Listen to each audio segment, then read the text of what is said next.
মাদ্রাসা service কমিশনের group ডির result কিন্তু আজ অথবা আগামী কালকের মধ্যেই বের হয়ে যাওয়ার কথা। এখন প্রশ্ন হচ্ছে এই রেজাল্টটা মাদ্রাসা সার্ভিস কমিশন কখন বের করবে?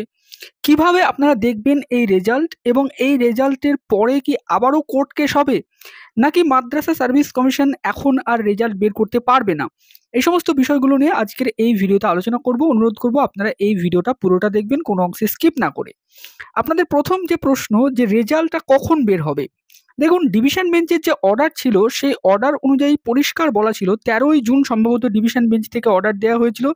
মহামান্য বিচারপতি হরিশ ট্যান্ডনের বেঞ্চ কিন্তু অর্ডার দিয়েছিল মাদ্রাসা সার্ভিস কমিশনকে গ্রুপ ডি রিক্রুটমেন্ট করার জন্য, এবং সেখানে বলা হয়েছিল যে 3 মাস সময়ের মধ্যে কিন্তু মাদ্রাসা সার্ভিস কমিশনকে কিন্তু রিক্রুটমেন্ট প্রসেসটা কমপ্লিট করতে হবে। তার মধ্যে evaluation of answer scripts and publish the panel within a period of 3 months, এটা বলা হয়েছিল ডিভিশন বেঞ্চের অর্ডারে। সেই অর্ডারটা আপনারা দেখতে পাচ্ছেন। এরপরে মহামান্য বিচারপতি অমৃতা সিনহা ম্যাডাম গত 10ই সেপ্টেম্বর কিন্তু আরেকটি অর্ডার দিয়েছেন মাদ্রাসা সার্ভিস কমিশনকে। সেখানে পরিষ্কার বলা হয়েছে যে 3 মাস সময় দিয়েছিল অনারেবল ডিভিশন বেঞ্চ, সেই 3 মাস সময়ের মধ্যে কিন্তু মাদ্রাসা সার্ভিস কমিশনকে রেজাল্ট বের করতে হবে। এবং এই 3 মাস সময়ের যে এক্সপায়ার ডেট, এখানে পরিষ্কার অর্ডারে লিখেছিলেন মহামান্য বিচারপতি অমৃতা সিনহা ম্যাডাম তার, যে the aforesaid time periods expires on 12 September 2024। অর্থাৎ মাদ্রাসার কাছে যে সময়সীমা বেঁধে দেওয়া হয়েছিল সেই সময়সীমাটা কিন্তু শেষ হচ্ছে 12ই সেপ্টেম্বর, মানে আজই হচ্ছে 12ই সেপ্টেম্বর। তার মানে মাদ্রাসা সার্ভিস কমিশনের যে রেজাল্ট, সেই রেজাল্টটা আজকে কিন্তু বেরোনোর সম্ভাবনা প্রবল, অথবা আজ না বেরোলে আগামীকাল। আজকে সন্ধ্যের দিকে কিন্তু আমাদেরকে মাদ্রাসা সার্ভিস কমিশনের যে অফিসিয়াল ওয়েবসাইট সেই দিকে নজর রাখতে হবে। সেইখানেই কিন্তু রেজাল্ট বেরোনোর সম্ভাবনা প্রবল। আজ এবং আগামী কালকের মধ্যেই কিন্তু রেজাল্ট যত সম্ভব বেরিয়ে যাবে। যদি মাদ্রাসা সার্ভিস কমিশন এই নির্দেশ অনুযায়ী রেজাল্ট না বের করতে পারে আজ এবং আগামী কালকের মধ্যে, তাহলে কিন্তু কন্টেম্প্ট অফ কোর্ট হয়ে যাবে। তার কারণ কোর্ট অর্ডার রয়েছে, কোর্ট তাদেরকে 3 মাস সময় দিয়েছিল। মহামান্য বিচারপতি অমৃতা সিনহা ম্যাডামও কিন্তু তাদেরকে বলেছে যে 12ই সেপ্টেম্বরের মধ্যে রেজাল্ট বের করতে, মানে 3 মাস সময়ের মধ্যে। 12 কি 13ই সেপ্টেম্বরের মধ্যে, 13ই সেপ্টেম্বর হচ্ছে একদম লাস্ট, অর্থাৎ এরপরে আর মাদ্রাসা সার্ভিস কমিশনের হাতে সময় থাকবে না।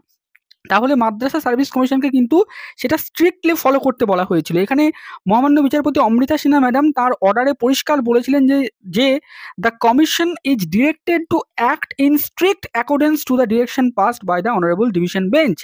এবং তার মানে পরিষ্কার বলেছিল মহামান্য বিচারপতি অমৃতা সিনহা ম্যাডাম যে ডিভিশন বেঞ্চের অর্ডারটাকে কিন্তু কঠোরভাবে ফলো করতে হবে মাদ্রাসা সার্ভিস কমিশনকে। এখন মাদ্রাসা সার্ভিস কমিশনকে কিন্তু অন্ততপক্ষে রেজাল্ট ডিক্লেয়ার করতেই হবে। এবার তারা রেজাল্টটা কিভাবে ডিক্লেয়ার করবে এবং আপনারা কিভাবে রেজাল্টটা দেখবেন, এইটাই হচ্ছে একটা বড় প্রশ্ন। দেখুন, রেজাল্টটা দেখার জন্য পরিষ্কার যেটা করবেন আপনারা, সেটা হচ্ছে মাদ্রাসা সার্ভিস কমিশনের যে অফিসিয়াল ওয়েবসাইট, দেখুন এই যে লেখা রয়েছে the West Bengal Madrasa service commission, এখানে চলে আসলেই কিন্তু রেজাল্টটা দেখতে পারবেন। এখনো অবধি দেখুন, আমি যখন দেখছি তখনও অবধি কিন্তু কিছু আপডেট মাদ্রাসা সার্ভিস কমিশনের তরফ থেকে দেওয়া হয়নি।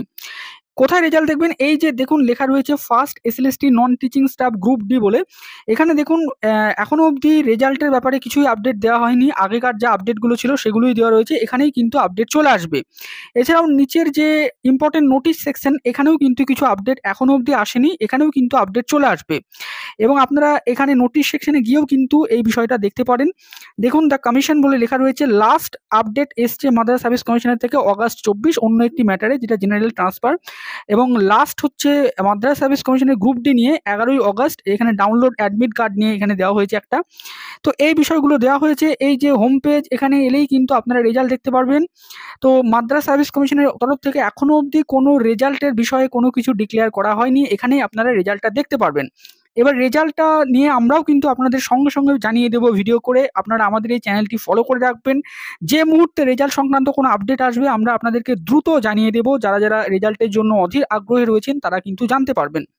এবার আরেকটি প্রশ্ন হচ্ছে যে রেজাল্টটা কিভাবে বের হবে? দেখুন, রেজাল্ট বের করার জন্য মাদ্রাসা সার্ভিস কমিশন কিন্তু তাদের যে অফিসিয়াল গেজেট রয়েছে সেই গেজেটটাকেই কিন্তু ফলো করবে বলে আমরা মনে করছি। দেখুন, গেজেটের 7 নম্বর চ্যাপ্টারে যেটা বলা হয়েছিল, আমরা বারবার বলেছি, ওখানে পরিষ্কার লেখা রয়েছে যে মাদ্রাসা সার্ভিস কমিশন তাদের যে আনসার স্ক্রিপ্ট সেইটাকে ইভালুয়েশন করার পরে তারা কিন্তু একটা শর্ট লিস্ট, ইন্টারভিউ লিস্ট একটা তৈরি করবে। সেই ইন্টারভিউ লিস্টে যা ভ্যাকান্সি থাকবে তার 1.5 টাইমস, মানে 1.5 গুণ প্রার্থীকে নিয়ে নিয়ে একটি লিস্ট তৈরি হবে, সেই সমস্ত প্রার্থীরই তারা ইন্টারভিউ নেবে। তো এভাবেই আমার সম্ভবত মনে হয় যে একটা ইন্টারভিউ লিস্ট আকারে তারা রেজাল্ট পাবলিশ করবে, যেখানে যে সমস্ত প্রার্থীরা ইন্টারভিউ ডাক পাবেন তাদের নাম থাকবে, হয়তো তাদের নম্বরটাও থাকবে, এবং যারা যারা ইন্টারভিউ ডাক পেলেন তাদের যে কাট অফ মার্কস সেটাও কিন্তু মাদ্রাসা সার্ভিস কমিশন সম্ভবত দিয়ে দেবে। এবার প্রশ্ন হচ্ছে যে এই রেজাল্টটা মানে কি সবার থাকবে তাহলে? দেখুন, যারা সম্ভবত পাস করবেন না তাদের হয়তো দেখাবে না রেজাল্ট, এবং যারা যারা পাস করবেন বা যারা যারা ওই কাট অফের মধ্যে পাবেন তাদেরই নম্বরটা থাকবে, বা তাদেরই নম্বর প্লাস নামটা থাকতে পারে, এমনটাই আমরা মনে করছি। দেখা যাক, মাদ্রাসা সার্ভিস কমিশন এই বিষয়ে হয়তো এখনো কিছুই জানায়নি, ভবিষ্যতে তারা জানালে আমরা আপনাদেরকে সঙ্গে সঙ্গে প্রোভাইড করে দেব। এবার সবথেকে গুরুত্বপূর্ণ আরেকটি প্রশ্ন, যে এই রেজাল্টটা বের হওয়ার পরে কি আবারও কোর্ট কেস হবে? এই বিষয়টা কেন উঠে আসছে কোর্ট কেসের ব্যাপারটা?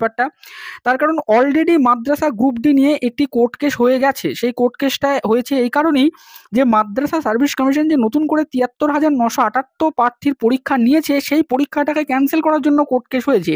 যদিও মহামান্য বিচারপতি অমৃতা সিনহা ম্যাডাম শুধুমাত্র রেজাল্ট পাবলিশ করার নির্দেশ দিয়েছেন, এছাড়াও পরীক্ষা ক্যান্সেল করার নির্দেশ এখনো অবধি দেননি। তিনি বলেছেন ফার্দার পরবর্তীতে যখন মাদ্রাসা সার্ভিস কমিশন রেজাল্ট বের করবে তখন দেখা যাবে কোনো সমস্যা হচ্ছে কিনা, তারপরে তিনি শুনানি করবেন এবং তার পরবর্তীতে নির্দেশ দেবেন, এবং সেই মামলার উপরেই কিন্তু মাদ্রাসা গ্রুপ ডি নিয়োগের পুরো বিষয়টা ডিপেন্ড করছে। তো এখন নতুন করে কি কোনো কোর্ট কেস হতে পারে? দেখুন, মাদ্রাসা সার্ভিস কমিশনকে রেজাল্ট ডিক্লেয়ার মানে করতে বলা হয়েছে, কোর্ট থেকে নির্দেশ দেওয়া হয়েছে, এবং ডিভিশন বেঞ্চের অর্ডার মেনেই কিন্তু রেজাল্ট বের করতে বলা হয়েছে। তাহলে মাদ্রাসা সার্ভিস কমিশন কিন্তু এই মুহূর্তে বলা যেতে পারে একটু সংকটেই রয়েছে। কেন সংকট?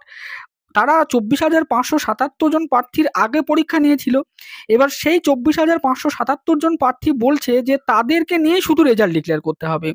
কিন্তু মাদ্রাসা সার্ভিস কমিশন আবার বলছে যে তারা ৭৩,৯৭৮ প্রার্থীর পরীক্ষা মানে নিয়েছিল প্রিলিমিনারি পরীক্ষা, কিন্তু তারা মানে পাস করেনি। তাই সেই পাস করেনি কেন? মাদ্রাসা সার্ভিস কমিশনের ভুলের জন্যই তারা পাস করেনি। তার জন্য সেই ভুলটাকে শুধরানোর জন্য তারা নতুন করে আবার পরীক্ষা নিয়েছে ১লা সেপ্টেম্বর ২০২৪ সালে। তো এই ৭৩,৯৭৮ প্রার্থীর যদি রেজাল্ট তারা না ডিক্লেয়ার করে, তাহলে এই ৭৩,৯৭৮ জন প্রার্থী কিন্তু ডেফিনেটলি কোর্ট কেস করবে।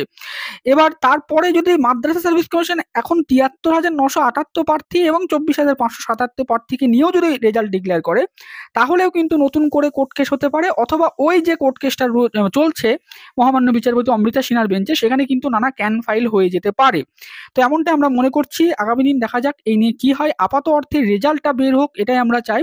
মাদ্রাসা সার্ভিস কমিশন কিভাবে রেজাল্ট বের করছে, কবে রেজাল্ট বের করছে, সেই বিষয়গুলো সম্পর্কে কিছু আপডেট এলে আমরা সঙ্গে সঙ্গে আপনাদেরকে প্রোভাইড করব। আপনারা আমাদের এই চ্যানেলে সাবস্ক্রাইব করে রাখবেন যে কোনো ধরনের আপডেট পাওয়ার জন্য, এবং রেজাল্ট সম্ভবত আজ এবং কালকের মধ্যেই কিন্তু ডিক্লেয়ার হয়ে যাওয়ার কথা।